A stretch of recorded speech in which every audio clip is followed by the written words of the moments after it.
Olá, Guilherme, seja muito bem-vindo ao LelisCast, o podcast sobre meio ambiente e sustentabilidade. Muito obrigado por ter aceitado o convite em conversar conosco aqui sobre as atitudes, as ações, as responsabilidades de um engenheiro de meio ambiente, um engenheiro ambiental e de segurança. Muito bem-vindo, Guilherme. Eu que agradeço, Fernando, a oportunidade aí de a gente bater um papo, conversar aí sobre os desafios do engenheiro ambiental, sua versatilidade, sua área de atuação. Bem legal. Fiquei muito feliz com o convite. Ó, eu que agradeço. Para nós aqui do LelisCast é uma honra. Aos nossos ouvintes, aí nós estamos aqui diante de um excelente profissional com 16 anos de atuação no mercado. E para os ouvintes iniciantes na área de meio ambiente, de segurança, fique atento aí que vai ter diversas dicas para você que está iniciando na carreira. O Guilherme ele tem mais de 16 anos de carreira profissional, ele é engenheiro ambiental de segurança, tem MBA também em gestão ambiental, auditoria, perícia em administração e também gerência de cidades. Recentemente, Guilherme, eu vi uma publicação sua no LinkedIn falando sobre a atuação do engenheiro ambiental no seu dia de trabalho, seus desafios ao longo aí do dia a dia. Como é que você acredita, Guilherme, que... Conta um pouquinho primeiro aí do seu histórico profissional, como é que tem sido sua carreira? Então, Fernando, eu sou formado fiz bacharelado em engenharia ambiental, né? Desde 2007 sou formado. Depois fui fazendo essas pós-graduações. Em 2021 eu terminei a engenharia de segurança, mas sempre atuei na área ambiental. Que é importante, eu acho que aí para os ouvintes, quem também está começando. Eu, quando me formei em 2007, eu fiquei aí um ano praticamente parado, buscando oportunidades, tá? E aí consegui, né? Demorou um pouquinho, consegui. Trabalhei na administração pública, né, numa prefeitura do interior de São Paulo, uma prefeitura de 15 mil habitantes. Eu era engenheiro ambiental, mas eu era o responsável, né? Na prefeitura, eles denominam o cargo de diretor. E eu era responsável aí por toda a parte de gerenciamento de resíduos, desde a coleta até a sua destinação final. E o tempo que eu trabalhei lá, trabalhei com elaboração de projetos. No estado de São Paulo, a gente tem o Fundo Estadual de Recursos Hídricos, né, o FEHIDRO. Então, a gente elaborava projeto para conseguir recursos financeiros para o município.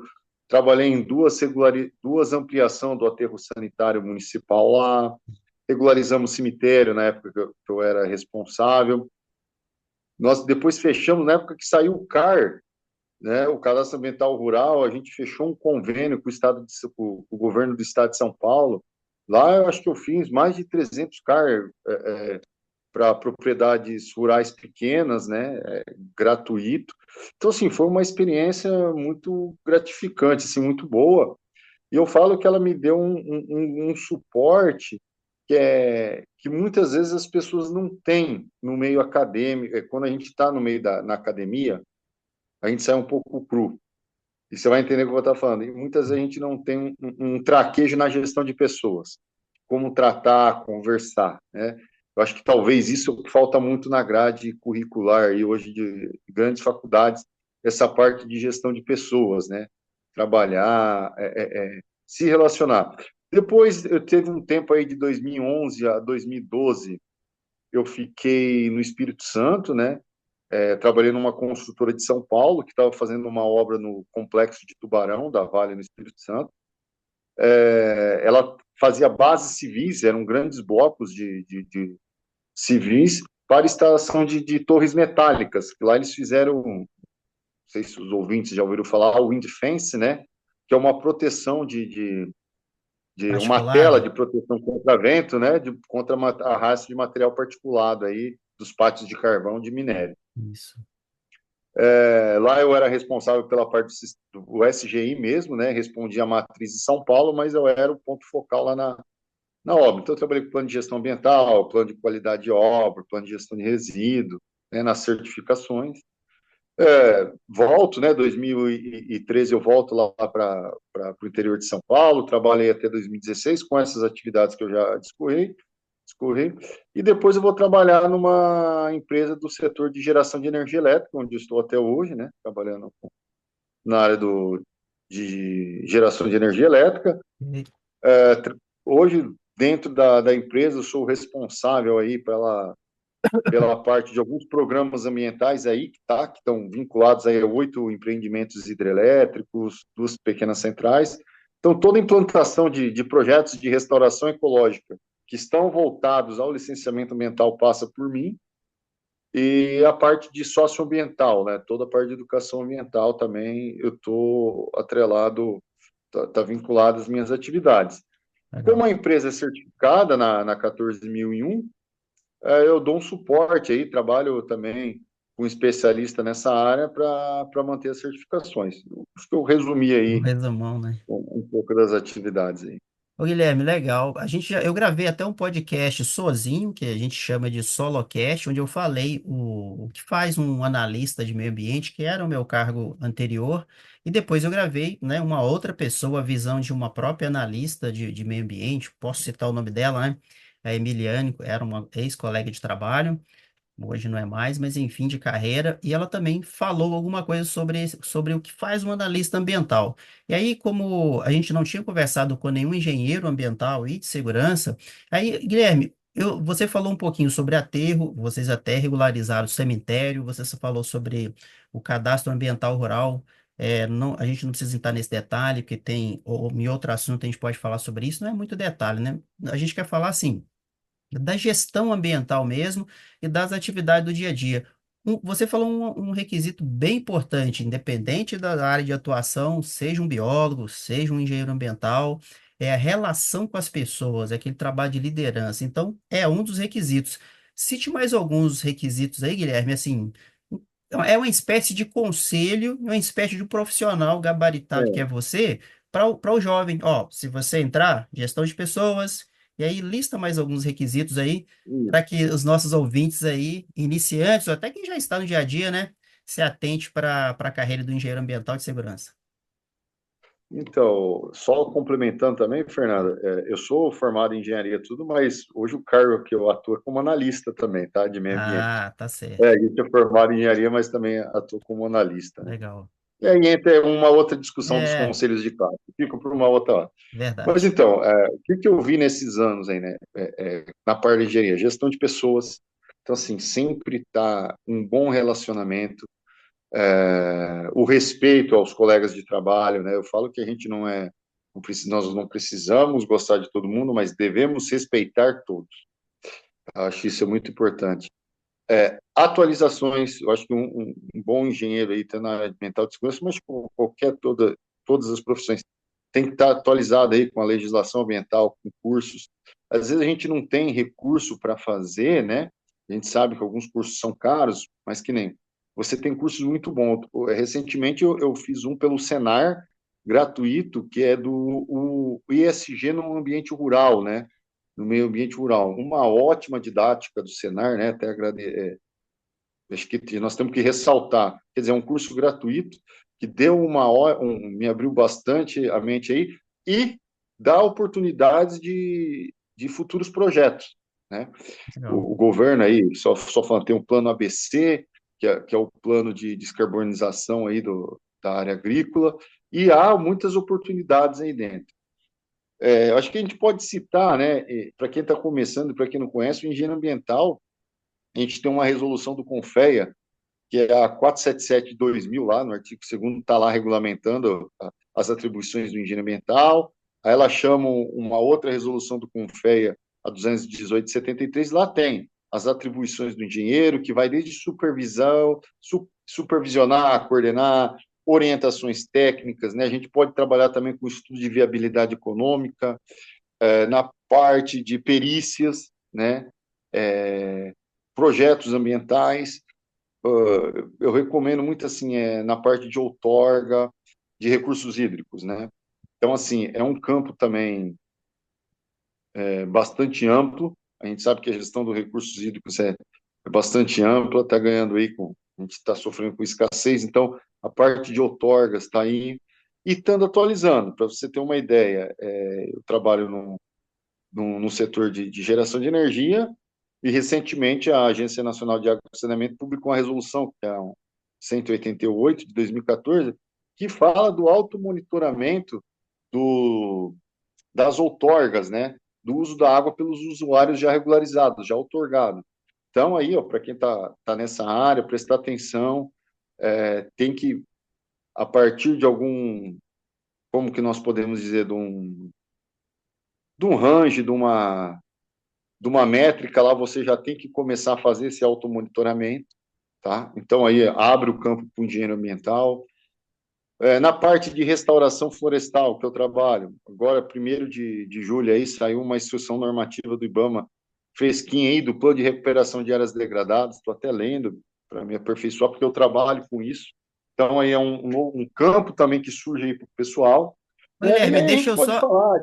Oi. Deixa eu até te interromper, só para a gente não esquecer, sobre restauração florestal, Guilherme, em áreas do Cerrado, por exemplo. Eu estou fazendo um curso, falta um módulo para terminar, e, Guilherme, aí eu te recomendo e recomendo aos nossos ouvintes um curso excelente, gratuito, pelo Ministério do Meio Ambiente, né, pelo governo, com vídeos, apostilas, muito bom curso, e ele fala muito sobre, ele é mais voltado para o Cerrado, né, que o Cerrado tem uma importância imensa, a gente vai ver no curso. Eu vou só dar uma olhada se ainda tem como fazer inscrição, mas eu acho que sim, e inclusive para os nossos ouvintes eu coloco inclusive o link aqui no podcast, nas nossas publicações ali nas redes sociais. Um curso excelente, Guilherme, que você comentou sobre áreas degradadas, né? O Brasil precisa disso, né? Para a gente fazer para a questão do carbono, da captura do carbono, tem que ter floresta, né, Guilherme? E se a gente não tiver Sim, essa capacidade, essa qualificação, então aí, pessoal, fica a dica. Tanto para os biólogos, né, que é meu caso, para o engenheiro ambiental também, ter conhecimento sobre restauração florestal. e o que a gente fala também muito nessa parte de restauração, né, Fernando, que não é simplesmente jogar a plantinha no chão ali e largar. A gente sabe que tem técnicas, manejos, você tem que ter um período de manutenção grande. E um item Exato. muito importante que eu já percebi nos projetos que eu implantei, né, que muitas vezes o pessoal, a gente não leva muito, é a questão do solo, né? Então, assim, talvez, às vezes compensa você parar, fazer uma análise adequada do solo, recuperar aquele solo antes de começar até o De plantio, implantar. né? Bem legal, isso aí. Antes de plantar, às vezes espera uns 6 meses, 8 meses, faz uma recuperação, você sabe muito bem, ainda mais. Eu nunca trabalhei especificamente com projeto de restauração do Cerrado, mas aqui na Mata Atlântica, né? Sei. Mas sei das dificuldades de amigos que já implantaram no Cerrado, a dificuldade que é fazer um projeto de restauração no Cerrado, a dificuldade de produção de mudas, né, de espécies Exato, nativas do Cerrado, até achar viveiros que produzem espécies nativas do Cerrado é difícil, né? exato, Então, assim, eu acho que assim é um desafio muito grande, mas também surgem oportunidades, né, de, exato. de aperfeiçoamento, né? E só para finalizar um pouquinho, que eu recomendo também, o pessoal sempre está se aproximando aí com inovações, tecnologias, que nem eu fiz um curso de pilotagem de drone, então, assim, ajuda muito em inspeções de campo, vistorias, você ganha um tempo muito, muito grande, otimiza muito o seu tempo, melhora a qualidade dos relatórios, né? E mexer Legal. também, assim, que eu falo que é com parte de geoprocessamento, GIS, né? Eu também fiz um curso de QGIS, que é o gratuito, no Tender QGIS, mas assim, Legal. excelente, né? Com a professora que eu fiz, excelente, assim, que é a professora Stephanie, excelente, assim, me ajudou muito, uso até hoje, semanalmente estou trabalhando com mapas, assim, para compor o relatório. Então, assim, eu falo que são coisas que a gente tem que estar, não precisa desprender grandes recursos e a gente está sempre se atualizando, Fernando. Ó, legal demais, viu? Os nossos ouvintes aí, é isso, ó. Você sai da faculdade, você tem uma lista de disciplinas, né, que você precisa fazer para você ser formado em engenheiro ambiental e de segurança. Geralmente, né, Guilherme? Eu acho que é bom até a gente explicar. Você faz engenheiro ambiental ou engenheiro civil, que seja. Depois Isso, você se especializa em engenharia de segurança. Você não sai, de não tem um segurança. curso de engenheiro de segurança, né? Não, Você precisa ser engenheiro, né? Eu acho que é isso. Eu acho que biólogo, por exemplo, eu acho que não consegue fazer curso de engenharia ambiental, não, não. engenharia. Você tem que ter o CREA, né? Exato. E com o CREA você consegue fazer engenharia de segurança. Não me lembro se o geógrafo pode. Geólogo eu sei que pode. Ah, O entendi. geólogo acho que pode fazer engenharia de segurança. Depois, algum geólogo que estiver ouvindo aí no podcast. Pode comentar depois, né, o Legal. Fernando? Pode mandar É, aí. aqui é um bate-papo e depois tanto eles podem absorver o conhecimento, como eles podem também trazer conhecimentos no comentários e compartilhar, enfim. Mas era isso então, formei, mas eu ainda preciso me qualificar. Recente, Guilherme, eu fiz um curso também do QGIS. Aí, para quem vai atuar ou tem intenção de trabalhar com crédito de carbono, ter um mapa é fundamental para você entender o bioma, onde você vai pontuar a sua área que você quer manter, né, ou fazer o projeto de crédito de carbono. Então, é isso aí, QGIS e ArcGIS, né? Saber elaborar o Eu mapa. acho que nós fizemos acho que nós fizemos com a mesma professora até que eu vi você postando. A Stephanie, É, cara, é, excelente, uma didática muito boa mesmo. gostei dela. Eu já tinha feito um outro, Guilherme, mas eu acabei fazendo o dela, que foi meio prático e até para os ouvintes saber, foi para um serviço meio que imediato ali. Ela foi aula particular, muito bom. A gente já está recomendando. E ela já está no Né? LinkedIn lá, Steph. Então, curso muito bom. A gente precisa fazer. Então, entender um pouco de restauração florestal, eu já vou publicar aqui, Guilherme, para você, inclusive no particular, mas também para os nossos ouvintes, esse curso do Ministério do Meio Ambiente que iniciou agora em julho. Eu não sei se ainda tem inscrição, eu vou verificar. O curso é muito bom. Tem essa visão, Guilherme, de o tipo do bioma, que na verdade é cerrado, né? O tipo de mudas, plantio, semente, como plantar, o tipo da vegetação do cerrado é bem importante. Então é isso, pessoal, é qualificar, você forma engenheiro de ambiental, mas você precisa, ao longo do sua carreira, quando você começar a atuar, a ver essas atividades interdisciplinares, que de repente você não viu aprofundado o mapa, restauração florestal. Guilherme, um assunto interessante aqui, porque a sustentabilidade é muito importante. Falando de recursos hídricos, Guilherme, assim, como é que você vê a atuação do engenheiro ambiental dentro desse processo de qualidade da, dos recursos naturais, que tem tudo a ver com a qualidade de vida? Como é que vocês atuam ali, ou se você atuou, ou se você já consegue falar para a gente, ó, a engenheiro ambiental ele pode atuar dessa forma para melhorar a qualidade da água dos recursos naturais. Então, aí a gente pode atuar aí na água, solo, ar, né, E falando nisso, né, na Guilherme, a flora, água, na fundamental para a flora, vida, né? então, assim, a gente tem aí água, flora, solo, né, no ar, então abre esses quatro campos, é uma área mais do biólogo, da fauna, né, o Fernando, aí é É muito verdade. específico, mas conheço também alguns engenheiros que trabalham com fauna. Então, Legal. assim, vamos passar aí na parte de recursos hídricos, o engenheiro ambiental pode atuar. Processos de licenciamento, de outorga de recursos hídricos, né, captação superficial, que é importante, eu deixo a dica para todos, sempre estar atentando à legislação ambiental de cada estado, né? Há estados em que o engenheiro ambiental não pode emitir um ART nem para regularizar poço. Não estou falando de perfuração. Perfuração, projeto inicial, compete ao geólogo, ao engenheiro de minas. Não. Verdade, Estou verdade. falando de questões já, poços já perfurados, que precisam ser regularizados, né? Isso. Tem estados que permitem, tem estados que não permitem, tem estados que os processos são mais simples, são voltados mesmo à quantidade, à questão quantitativa e qualitativa dos recursos hídricos, outros já avaliam uma questão mais técnica, entra até numa questão mais de projeto. Então, assim, o que eu recomendo aí ao pessoal que quer trabalhar nessa área? Tem que entrar, ler a legislação estadual, e ver o que pede, né? Eu já trabalhei com regularizações no estado de São Paulo bastante, no estado do Paraná e no Mato Grosso do Sul, elas têm as suas nuances, né?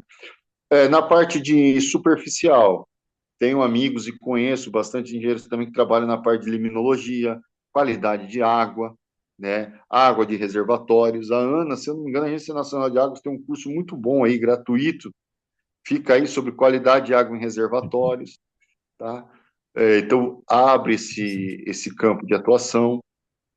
No setor energético que eu trabalho, a gente tem um especialista nessa área, ele é doutor na parte de limnologia e teologia, mas, assim, é um campo também bastante amplo aí. Então, vai trabalhar com Interessante. reservatório e qualidade de água, né? Na parte de emissões atmosféricas, eu trabalhei muito pouco, praticamente nunca trabalhei com emissões atmosféricas, né? Mas na faculdade, a gente sabe aí de amigos, você tem parte de modelagem, de dispersão de fumaças, Tá, aí acho que já são cursos mais específicos. Né? Na parte de flora que eu atuo, são mais implantações, não são tanto monitoramento, né? Importante deixar bem claro para o pessoal. Depois que você implanta, você tem que fazer os monitoramentos. E antes, você faz o diagnóstico para saber como está a área atual, e aí vai acompanhando. Legal. Então, assim, a gente tem que estar bem atualizado nessa área, que nós falamos água, ar, solo. Aí na parte do solo, a minha monografia na faculdade foi sobre solo, né? O uso de lodo de esgosto na agricultura, né? Então, fiz uns experimentos na estufa lá na época da faculdade, para saber o que era lixiviado pelo lodo de esgoto até determinadas profundidades do solo. Então, aí, eu acho que assim, tem um campo muito grande de atuação, e aí vem na parte da sustentabilidade, né? Hoje aí surgindo aí, né? Ganhou os noticiários, que é o SG, e aí eu acho que abre um campo muito vasto, né? Desde o engenheiro pode atuar aí desde emissões de gases de efeito estufa, escopo 1, 2, 3, né? Escopo 1, emissões diretas, escopo 2, emissões indiretas, né? E mais voltado à energia, e eu acho que um campo que vai crescer muito, que eu estou estudando e vendo, são os monitoramentos do escopo 3, né? Essas emissões indiretas aí, como que as empresas estão avaliando isso? Eu acho que abre um leque para o engenheiro ambiental, né, de prestar serviços também para pequenas e médias empresas fazerem seus inventários, né? E fica uma dica aí, Verdade. tá? Ô, Guilherme, Porque abre um leque de oportunidades. é muito amplo, né, o curso do... Muito. Muito amplo. Vocês atuam junto com o biólogo em parceria, porque na verdade não são concorrentes, são, né, tem coisas que o engenheiro entende mais aprofundado, tem coisas que o biólogo, como você falou da fauna e flora, tem uma certa especialidade, apesar de que eu, como biólogo, eu sou mais a parte da flora. A parte dos animais não sou especialista, não tenho a habilidade, né? Sendo bem sincero, a gente precisa saber se conhecer, né? Então, mas na parte da flora eu gosto muito. Eu acho que os meus seguidores aí das redes sociais vejam lá que eu gosto de solo, faço compostagem, planto, enfim, mas é isso. Então, os cursos, eles se complementam. Guilherme, a gente começou, você estava falando sobre sustentabilidade, aí eu queria só falar um pouquinho, rapidinho, sobre, assim, pessoal, é aquela coisa, né? Você forma e você, às vezes você tem um emprego, uma empresa, você é pago para isso, mas às vezes você é um consultor. Mas independente disso, não é o dinheiro e não é, porque o órgão ambiental pede. É aquele momento, né, Guilherme, que você tem aquela satisfação de dizer, ó, eu estou fazendo isso porque a legislação pede também, mas é a satisfação de profissional, de como a gente estava falando da água de qualidade, você, né, ajudar que esse poço, essa empresa tenha uma água legalizada, um poço legal, com outorga, com todo o controle de captação, de dosador de cloro para ver a qualidade da água, do temporizador, do orímetro, né? 100% legalizado seu poço. Se não for, vocês são habilitados para isso, para regularizar um poço não regularizado, mas é aquela satisfação, ó. Estamos, a minha profissão, meu dia a dia, faz com que eu consiga instruir empresas, consultoria, onde eu estiver trabalhando, para que esse poço capta a quantidade correta, o volume outorgado, a água tenha de qualidade, o meu poço esteja protegido. Então, é aquela questão. Mas é um assunto interessante que eu queria falar com você, para você falar um pouco para a gente, Guilherme, no assunto resíduos. Você começou a falar Ah, sobre tá. Vamos lá. efluentes, né? Você começou a falar sobre efluentes, e aí, para os ouvintes já sabem disso. Para quem não sabe, a gente tem uma política, né? A política de resíduos sólidos, ela demorou para ser implantada, mas enfim, ela começou. Ela é de 2010 e 10 e ela disse, ó, daqui a 4 anos, de vez em quando eu repito isso nos meus diálogos, daqui a 4 anos, ou seja, em 2014, não há para haver mais lixões céu aberto em todo o Brasil. Isso não aconteceu. Né, Guilherme? Pensando bem, essa lei de agosto. Estamos em julho, para quem estiver ouvindo o podcast, em julho de 2024. Em agosto vai fazer 10 anos. E, pessoal, sabia que ainda existe cerca de 3.000 lixões espalhados pelo Brasil? E aí, quando o lixão está espalhado pelo Brasil, né, Guilherme, ao longo de diversos municípios, os lixos estão emitindo gases. E sabia também, pessoal, que cerca de 5% do carbono emitido é proveniente desses metano, daquela decomposição? E aí vem a perguntinha, Guilherme. como um engenheiro ambiental, como engenharia, talvez você já tenha alguma participação em algum momento, tem feito ou tem possibilidades de nos ajudar com soluções aí, instalação de biogás, uma ET bem estruturada. Como é que tem sido aí? Então, Como é que você vê essa é, questão, Guilherme? eu trabalhei regularizando, né, ampliações de pequenos aterros, né, até 10 toneladas dias, não eram grandes aterros, tá? Certo, Mas assim, você tem todo o aspecto aí, todo o processo, o rito de licenciamento normal de ampliação, desde sondagem, topografia, análise de água, né? Então, assim, não é um trabalho fácil mesmo em ampliações. E como que a gente pode atuar aí, né? Eu acho que a gente, vamos lá, podemos atuar de diversas maneiras.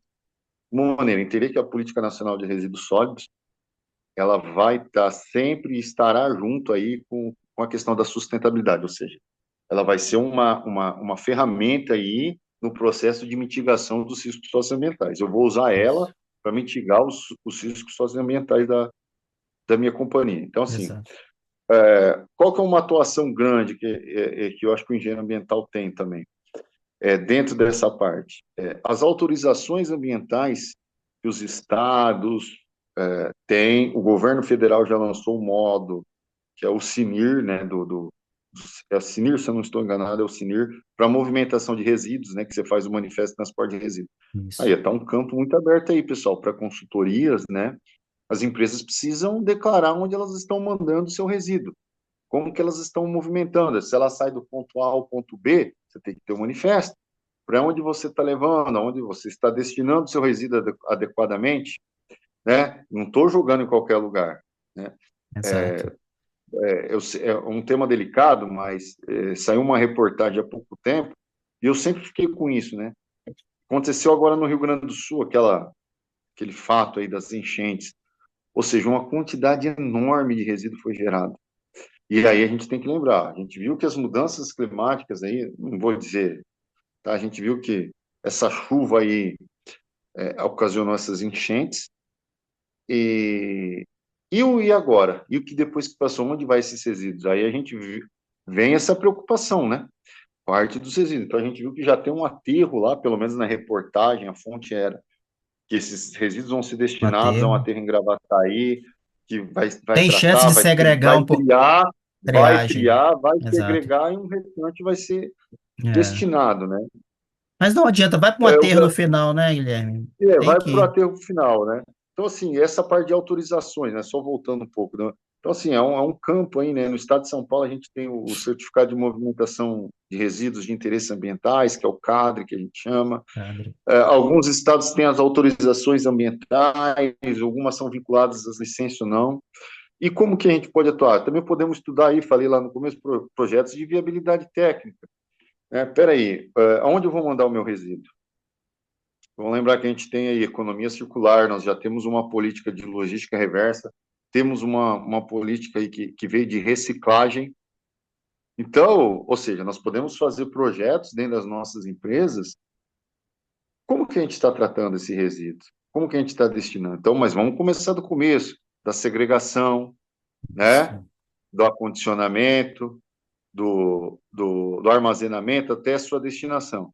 Só que aí tem um ponto mais importante aí, né, antes de a gente começar esse ponto, que é o ponto da educação ambiental. Exato. Eu não vou conseguir implantar essas ações sem fazer educação ambiental, sem conscientizar os funcionários, sem conscientizar a população, né? Então a gente tem que ter uma educação ambiental forte. E antes da educação ambiental, a gente precisa ter uma educação forte, né, Fernando? Já entrou em Então, outro assim, ramo, né? são Educação legais, ambiental, Você viu é. que a gente vai, né? A gente estava começando na Política Nacional de Resíduos Sólidos, mas para algumas práticas dela serem implantadas, a gente precisa trabalhar com educação. Então, aí vem a Exato. educação ambiental nas empresas, nas comunidades, para que isso ocorra. A empresa que eu trabalho uns 3, 4 anos atrás, ela incentivou um projeto aqui numa cidade da região, e que eles colocaram, deixa eu lembrar o nome, como que chama? Eles colocaram tipo as boias de contenção no corpo No hídrico. rio, Tem sei, eu sei, que coleta, que é, ajuda a separar o resíduo. isso, fugiu agora o nome, O tá? nome não apareceu, É, né? É uns negócios, mas baias de assim, cara, contenção. muito legal essas cordas de contenção, feito com materiais recicláveis, É, menos o cabo de aço, isso. e eles colocaram no afluente numa cidade aqui que desaguava num rio principal, e depois eu encontrei a pessoa aí da prefeitura, conversei com ele, falou, Guilherme, recolheu muito. E esses materiais depois iam para reciclagem, Ó, né? legal. Então, assim, né, eu acho que tem na parte da Política Nacional de Resíduos Sólidos, e aí a gente tem a parte do gás, né, do biogás. Hoje os projetos já estão saindo aí de aterros para recuperar esse gás e transformar em energia, Isso. tá? E aí aqueles que não têm, né, surgem uma oportunidade também para os engenheiros aí. É bem legal. E aí a engenharia ajuda muito nesse sentido, porque assim, o biólogo ele tem a visão mais de sustentabilidade também, mas para projetos aí vai mais do questão de engenharia, né, de máquinas e tudo mais. Ô, Guilherme, nosso tempo está meio que encerrando aqui, mas eu queria só fazer um adentro falando aí ainda de resíduo. Estou em contato com um consultor e ele tem uma proposta interessante. Não vou abrir, né, porque a proposta é interessante, então, né, mas ele consegue dar um destino, Guilherme, muito adequado para o resíduo sólido que vá para aterro. É claro, a gente quer entender que as prefeituras, as empresas segregam, então só mandam para aterro que é realmente um refúgio que ainda você não consegue dar um destino legal, fazer ele virar igual à natureza, né? Nada, tudo se cria. Como é que é? Nada se cria, tudo se transforma. Então não Tudo pode transforma, né? não pode perder. Então ele consegue fazer energia, claro que eu já sabia disso, né? Mas eu vou falar só uma palavrinha porque é meio que um segredo. Hidrogênio verde. Bem legal. Hum, Então você deixa de Interessante. transportar, que é custo de transporte, você deixa de manter esse resíduo lá no aterro e até de incinerar, é transformar em energia. Aí, ó, biólogo, mas já estou falando coisa de É. engenharia, ô Guilherme. E é interessante porque assim o Brasil não tem, acho que se eu não me engano, não há plantas de recuperação energética, né, Pois é, através de resíduos, né? é bem Então, assim, interessante. transformar o lixo em energia. Eu fico no interior de São Paulo, aqui próximo a Bauru, aqui e tal, e tem um projeto aí de uma união dos municípios que acho que deve sair um dos primeiros centros de recuperação energética, né, através do De lixo aí, resíduos, né? né? É porque Vamos ver, de resíduos É, sólidos. que a política pede para fazer tipo como se eles fizessem um consórcio de um aterro é, entre os, pe- Consórcio, isso, é. entre os pequenos É, municípios, para não fazer um aterro em cada município, faz um consórcio e eles levam para lá. Mas é como a que a gente estava falando, né, Guilherme? É preciso colocar engenharia para trabalhar sobre isso, assim, engenheiros ambientais e de produção, enfim, para que, assim, ok, um aterro sanitário devidamente coleta o seu gás, coleta o seu efluente, mas por que ir para o aterro? Porque antes disso não gerar um biogás, uma energia interessante. Fica sim, aí a dica. Ô, Guilherme, nosso tempo está finalizando e tem muito assunto. Eu espero que esse assunto que a gente conversou aqui, né, o Guilherme, com seu conhecimento, tenha ajudado os nossos ouvintes do Lelis Cash, né, aí pelas redes sociais. Guilherme, se você poderia deixar para nós aí, para os ouvintes, para os profissionais, ou qualquer ouvinte aí do podcast, uma mensagem final. Pode ser falando da é. engenharia, da sustentabilidade, do ESG, o que você acha mais interessante? O que eu gosto de deixar de mensagem assim, né, para todos aí os profissionais, que a gente, primeiro, não desistam.